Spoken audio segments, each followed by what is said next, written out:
রোববার সকালে স্পট মার্কেটে এক মার্কিন ডলার বেচাকেনা হয়েছে 0.92 ইউরোতে। একদিনে 0.26% কমেছে ইউরোপীয় ইউনিয়নভুক্ত 20 দেশের এককেই মুদ্রার দাম।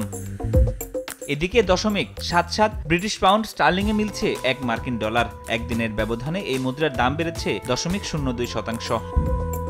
149.81 জাপানি মুদ্রা ইয়েন দিয়ে কিনতে হচ্ছে প্রতি মার্কিন ডলার। ব্রিটিশ বার্তা সংস্থা রয়টার্সের তথ্য মতে এই মুদ্রার দাম একদিনে কমেছে 0.82%।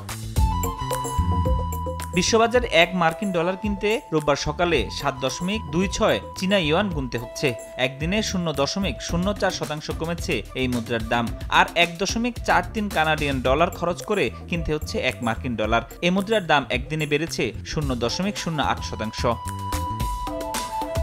এদিকে বিশ্ববাজারে 1.59 অস্ট্রেলিয়ান ডলারে মিলছে এক মার্কিন ডলার। 0.26% দাম বেড়েছে একদিনে। সকালে মার্কিন ডলার কিনতে গুনতে হচ্ছে 84.95 রাশিয়ান মুদ্রা রুবল, যা গতকালের তুলনায় 0.45% বেশি। বিশ্ব মুদ্রা বাজারে এমন ওঠানামার চিত্র দেখা গেল বাংলাদেশি মুদ্রা টাকার দাম রয়েছে স্থিতিশীল। প্রতি মার্কিন ডলার কিনতে গুনতে হচ্ছে 121 টাকা 50 পয়সা। ফরহাদুর রহমান, সময় সংবাদ।